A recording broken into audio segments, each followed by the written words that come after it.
Treating ectopic pregnancy is not abortion and is not illegal. In the words of Joe Biden, repeat that line. Treating ectopic pregnancy is not abortion and is not illegal. Hey everyone, I'm Kristan Hawkins. Welcome to the How to Win This Week episode on the Explicitly Pro-Life podcast. I want to talk about this myth that's been all over the internet since the fall of Roe versus Wade. The abortion industry, sadly, I believe, is waiting for and hoping that a woman dies who's pregnant. They will try to use whatever the situation was, the tragedy, to justify legal abortion all across America. Mark my word. They're waiting for it. We saw this instantly after the fall of Roe, where the abortion industry started saying things like, women are going to die who have life-threatening ectopic pregnancies. And the pro-life movement doesn't care. And the pro-life movement doesn't have exceptions for those women. That is not true. Every single pro-life law that is passed, that is proposed in America, always has an exception for the life of the mother. Not health, and we have to be very specific, not saying health, because the Supreme Court and others have defined health not just as physical health, but mental health. But I want to unpack this. This confusion is being intentionally spread by the abortion industry to conflate life-ending abortion with life-saving healthcare. At stake, what's different about this case is about intent. When an ectopic pregnancy presents, or when a woman, when her life is at risk, the intention is not to destroy life by the physician. The intent is to save life, is to preserve life. Miscarriage care, early delivery, ectopic pregnancy treatments are all done with that intention to save the life of the mother, not with the intent to produce a dead child. And these procedures do not directly kill the child, although the child may die as a consequence of being removed too early from the mother's womb. Therefore, they're not an abortion. And no pro-life law, no pro-life lawmaker, no pro-life activist views them as such. This is simply hysteria and fear-mongering from the abortion industry.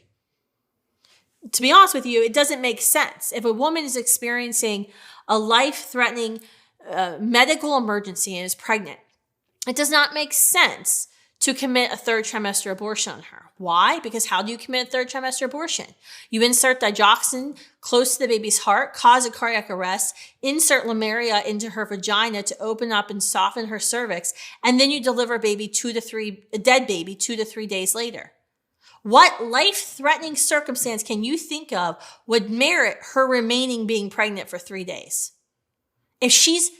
If at risk for dying and she can no longer gestate that other human being, no matter what the circumstance is, you would think you would want to remove the child from the woman's womb as fast as possible.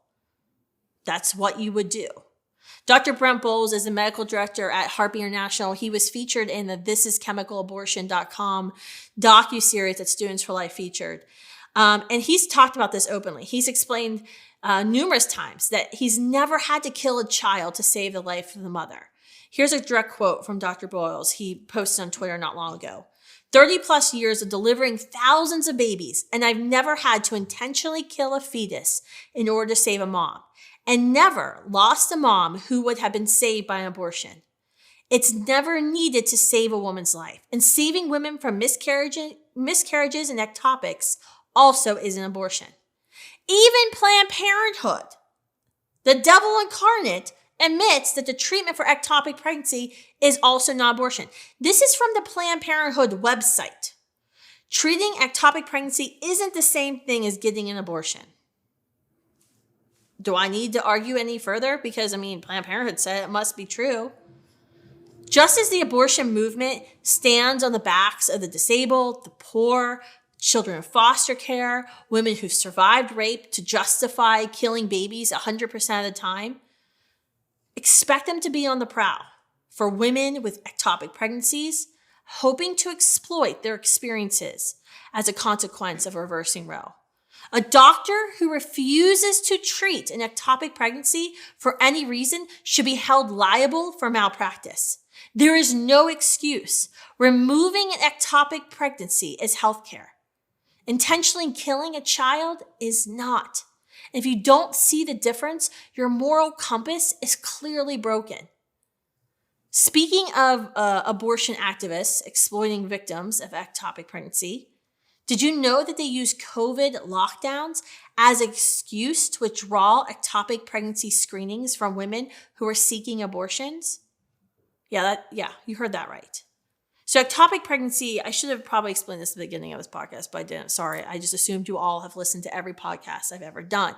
But ectopic pregnancy is when, most children are created. When the egg has been released, the sperm, enters the mother's, we'll talk about how that happens. Not everybody knows apparently. When the sperm enters the mother's womb, but most children are created in the fallopian tube. That's when sperm and egg unite. And then it usually takes a couple of days from that new human, that zygote, the embryo, if you're a pro-abortion person, the clump of cells, to then move from the fallopian tube down to the uterus and implant itself into the uterine lining.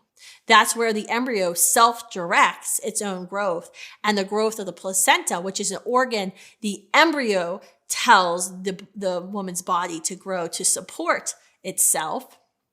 That's where the human being will remain. In ectopic pregnancy, what happens is the child doesn't leave the fallopian tube, and the child implants into the fallopian tube. If she does not have the child removed from her fallopian tube, the tube will burst and she can bleed internally and die. She will hemorrhage to death. It used to be a standard of care when a woman sought an abortion that they would at least perform an ultrasound to ensure that while she may be testing pregnant on a pee stick, that she's not experiencing a life-threatening ectopic pregnancy that can rupture and kill her. The same has been going on for years with chemical abortion. Before a woman could take a chemical abortion pill, the abortion lobby, she had to go, that whole thing the abortion lobby used to say that, abortion is between a woman and her doctor. It's not anymore. It's between her and her cell phone. But they used to say it's between a woman or a doctor. During COVID, they used the COVID lockdowns as an excuse to say it was too risky for women to go into an abortion facility to have an abortion because she could contract COVID and someone could die. The irony. So they petitioned the FDA, the Food and Drug Administration, to allow the abortion industry to prescribe chemical abortion pills without a woman ever going to a doctor to confirm that she's pregnant and to confirm that the pregnancy, the child, wasn't located in her fallopian tube. When we say that these chemical abortion pills are risky, that lead to injury, infertility, and death, we mean it. So if someone tells you pro-lifers are turning a blind eye to ectopic pregnancy, remind them it has been our side fighting for women to be screened for ectopic pregnancy right before they're given drugs to kill their child. We've been the ones protecting women from abortion predators who profit off of their despair, not the abortion industry.